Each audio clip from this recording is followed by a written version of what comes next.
हाँ तो चलिए इलेक्ट्रोस्टैटिक के कुछ एग्जांपल देखते हैं, कुछ सॉल्व किया हुआ है, कोई बात नहीं, देखते हैं। तो पहले मैं आपको क्वेश्चन समझा देता हूँ, आप चाहे तो खुद से पॉज करके सॉल्व कर लीजिएगा। ये क्वेश्चन है कि एक रेगुलर पेंटागन है, इसके 5 कॉर्नर हैं जिनमें से 4 कॉर्नर पे चार्ज है क्यू क्यू क्यू, इसकी इस साइड ये है और जो सेंटर है उसका वर्टेक्स से डिस्टेंस स्मॉल r है और यहाँ पे कोई भी चार्ज नहीं है, यहाँ पे नेट चार्ज 0 है, यहाँ पे कोई भी चार्ज नहीं है और हमसे ये पूछा गया है कि जो सेंटर वाला चार्ज होगा स्मॉल q, उस पे कितना फोर्स लगेगा। तो देखिए जब भी कभी ऐसा सवाल आपके सामने आए तो ऐसे सवाल के लिए आप क्या करिएगा, जहां पे कोई भी चार्ज नहीं, ये एक सिमेट्री वाले सवाल हैं, ऐसे आपको हेक्सागन के लिए भी देखने को मिल सकते हैं। तो जिस कॉर्नर पे चार्ज नहीं है वहां पे आप ऐसा करिए प्लस q और माइनस q चार्ज कंसीडर कर लीजिए, प्लस q और माइनस q। अब आप सोचिए यहाँ पे टोटल चार्ज अभी भी कितना है 0, तो पहले हमें कितने लोगों की वजह से फोर्स लिखना था, ये 4 लोगों की वजह से लिखना था और यहाँ पे कौन था 0 चार्ज। अब मैंने क्या किया, 0 चार्ज की जगह 2 चार्ज मान लीजिए, कौन कौन प्लस q और माइनस q। तो अब मुझे किस किस के कारण लिखना पड़ेगा, इन चारों के कारण लिखना पड़ेगा और इस प्लस q और माइनस q के कारण, क्योंकि ये दोनों 0 की जगह पर आए हैं। अब ऐसा करिए इन दोनों में से इस प्लस q को इन 4 के साथ कंसीडर करिए और इन 5 लोग हो गए, इनका नेट फोर्स लिखिए, वो कितना आ जाएगा 0 क्यों, ड्यू टू सिमेट्री। तो जो भी फोर्स आएगा वो किस कारण आएगा, माइनस q कारण आएगा। तो जो फोर्स आएगा वो माइनस q की तरफ आएगा क्योंकि अट्रैक्ट करेगा और कितना आएगा k capital Q small q upon ये डिस्टेंस क्या है r²। ऐसा क्वेश्चन आपको रेगुलर हेक्सागन में भी देखने को मिल सकता है। मान लीजिए रेगुलर हेक्सागन के 5 कॉर्नर पे चार्ज है, एक कॉर्नर पे चार्ज नहीं और सेंटर पे चार्ज लग दिया Q0 और आपसे फोर्स पूछा कि बताइए Q0 पे नेट फोर्स कितना लगेगा। तो आप क्या करिए, जो छठे कॉर्नर पे चार्ज नहीं है वहां प्लस q और माइनस q मान लीजिए। अब उस प्लस q को जो बाकी 5 चार्ज हैं उनके साथ कंबाइन देखिए तो इन 6 लोगों के कारण नेट फोर्स क्या हो जाएगा 0। अब सिर्फ कौन बच गया, माइनस q, उस माइनस q का फोर्स लिख लीजिए सिमिलरली इसी की तरह। नेक्स्ट क्वेश्चन क्या है कि एक कैपिटल Q चार्ज है और एक 4q चार्ज है और इनके बीच में एक स्मॉल q चार्ज रखा गया है। आपसे इस स्मॉल q का वैल्यू पूछा है और आपसे ये x पूछा है और सवाल में ये दिया गया है कि आपको सिर्फ इलेक्ट्रोस्टैटिक फोर्सेस कंसीडर करने हैं, no gravitation force, no earth gravity, कुछ कंसीडर नहीं करना, सिर्फ इलेक्ट्रोस्टैटिक फोर्स कंसीडर करने हैं और हमें ये x और स्मॉल q बताना है और इन दोनों चार्ज के बीच की दूरी क्या दी है l और कंडीशन क्या है कि सिस्टम इक्विलिब्रियम में है। तो सबसे पहले हम इस x को कैलकुलेट करके बताते हैं। तो x कैसे कैलकुलेट होगा, तो ये चार्ज कैपिटल Q, ये 4q, मैं स्मॉल q यहाँ रखा है, ये x है, कितना हुआ l माइनस है।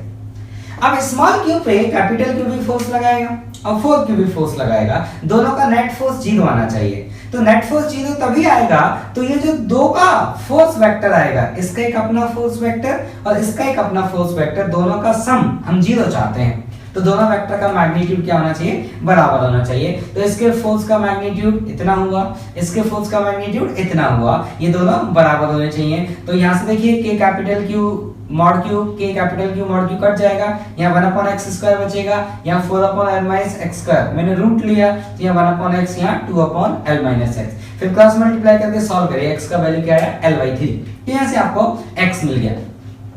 अब हमें ये स्मॉल q तो निकालना है, तो आप क्या करिए, देखिए पूरा सिस्टम इक्विलिब्रियम में है तो हमने स्मॉल q पे नेट फोर्स 0 का कंडीशन लिख दिया। अभी हमने q पे या फिर 4q पे नेट फोर्स 0 का कंडीशन नहीं लिखा, तो जब हम इन पे कंडीशन लिखेंगे तो हमें इस स्मॉल q का वैल्यू मिलेगा। ठीक है, तो चाहे आप कैपिटल Q पे लिख लें या 4q पे लिख लें, बात एक ही है। मैं कैपिटल Q पे लिख के दिखा देता हूँ। तो इस कैपिटल Q को ये 4q वाला है वो रिपेल करेगा क्योंकि दोनों सेम नेचर के हैं। तो 4q इस पे इधर फोर्स लगाएगा, कितना k 4q q/l², यहाँ का दूरी कितना है l।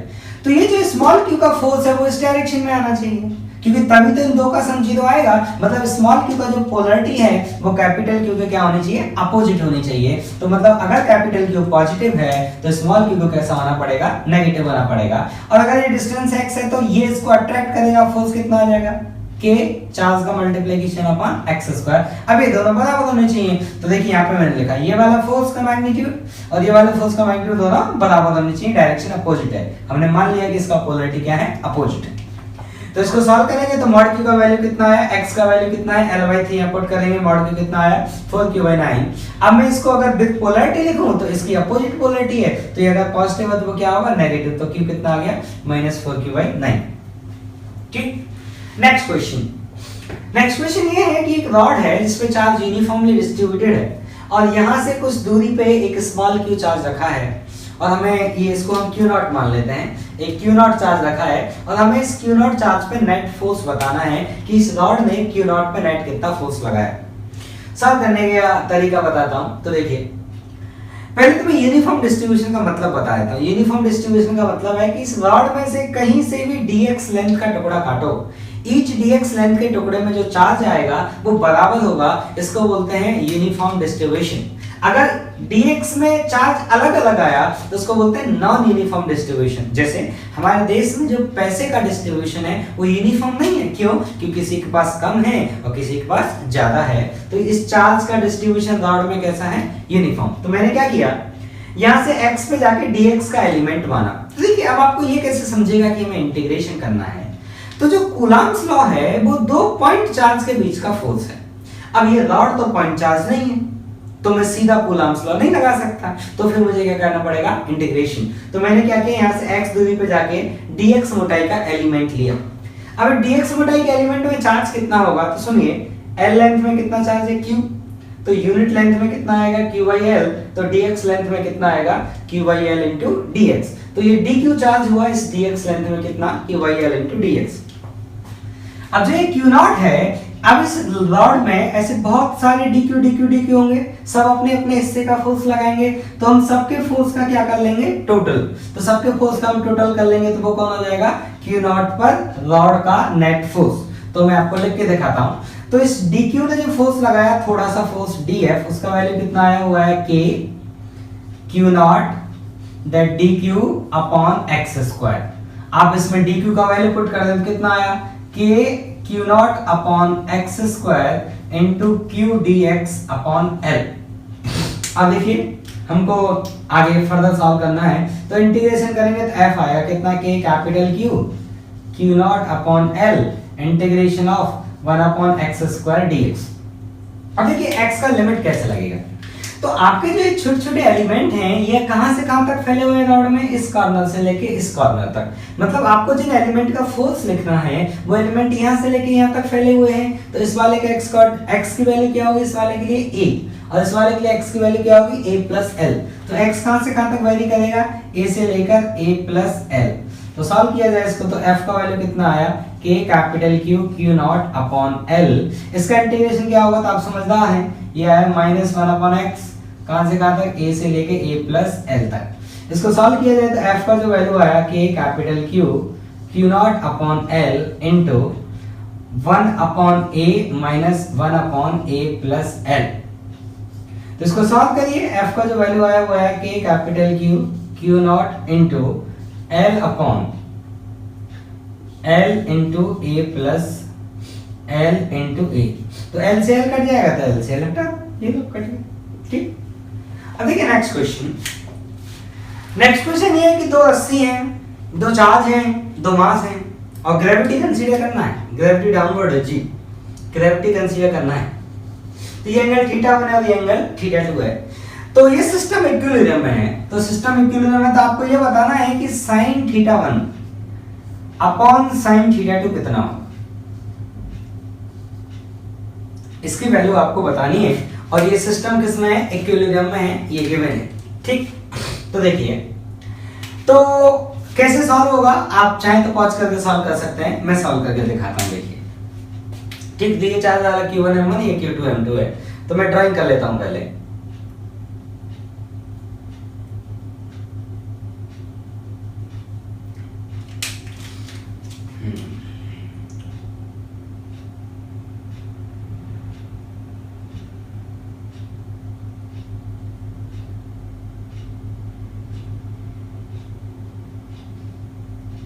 ठीक। तो इस वाले चार्ज पे नीचे कितना फोर्स लगेगा? m1 जी। इस पे नीचे कितना फोर्स लगेगा? m2 जी। इस पे इलेक्ट्रोस्टैटिक फोर्स इस डायरेक्शन लगेगा, कितना लगेगा? Fe। जितना इस पे लगेगा उतना इलेक्ट्रोस्टैटिक फोर्स इस पर लगेगा, इस डायरेक्शन में कितना लगेगा? Fe। ठीक। अब सुनिए, अब हम मान लेते हैं, देखिए वो एंगल थीटा है तो ये एंगल कितना होगा? ये एंगल होगा θ1 और इस एंगल को मैं मान लेता हूं लेट से अल्फा। वो एंगल θ2 है तो ये एंगल कितना होगा? θ2 और इस एंगल को मैं मान लेता हूं बीटा। अब देखिए, ये चार्ज पार्टिकल इक्विलिब्रियम में है, इस पर टेंशन नहीं लगेगा, मुझे जरूरत नहीं है इसलिए मैंने उसको नहीं दिखाया है। आपको मन कर रहा है तो आप ड्रॉ कर सकते हैं T1। ठीक, अब हम सॉल्व करते हैं इसको। तो देखिए सॉल्व कैसे करते हैं। तो मैं ये कह रहा हूं कि आप ऐसे समझिए कि इसके ऊपर नेट फोर्स 0 है, तो लामीज थ्योरम बोलती है कि तीनों का सम 0 है तो टेंशन अपॉन उस मतलब फोर्स अपॉन उसके सामने के एंगल का साइन, आपने 11th में पढ़ा होगा लामीज थ्योरम। तो देखिए जो Fe वाला फोर्स है इसके सामने का एंगल ये बनेगा और ये एंगल कितना होगा 180 माइनस थीटा। अगर मैं M1G की बात करूं तो M1G के सामने कौन सा एंगल बनेगा, ये एंगल बनेगा और ये एंगल किसके बराबर है 180 माइनस अल्फा। तो लामीज थ्योरम लिखी जाए तो M1G upon sine of 180 minus alpha बराबर हुआ आपके Fe अपॉन Fe के सामने 180 माइनस थीटा। ठीक, इसको थोड़ा अच्छे से लिख रहे तो यह है आपका कि M1G अपॉन Fe बराबर आ गया, उसको उधर ले जाइए, ये आया साइन अल्फा।